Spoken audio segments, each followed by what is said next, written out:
गरमा गरम पकोड़ी सांग को चिली सॉस टमाटो सॉस टिके हेगले किंती लागियो जे पूर्व ब्लॉग रे देखी कि मो नानी घर गाँव में यात्रा हो जाइलु समस्त देखापी एवं यात्रा सरी जा दी झील ता बाबा सागर गाँव को भी पलि शनिवार जेहेतु आम पुअर मोर जापारूँ रविवार जी बोली बाहर तापर नानी कहला कि गोटे दिन तो अच्छी फांका आम घर पलि आसे टी राति मजामस्ती करवा ता बास दिन तो जीव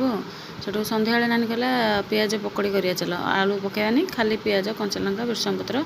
अदा एम सब पकईकि पियाज पकड़ी करवा सेठू नानी ये काटिया लगी पड़ा पियाज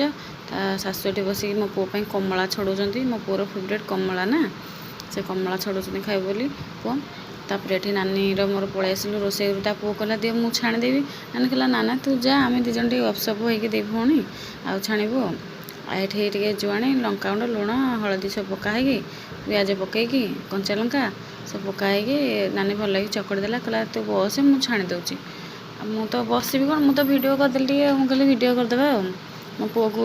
नानी झील खेलुला सेपटे सी मौसा देखिले भारी डरे तो से झीर तार खेलुले आएपटे नानी छाणुची मु वीडियो करुच्ची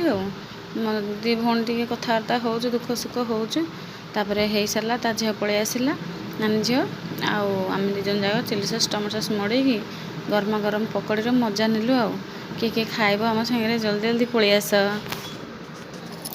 चैनल जो मैंने नुआ अच्छा चैनल को सब्सक्राइब करेंगे।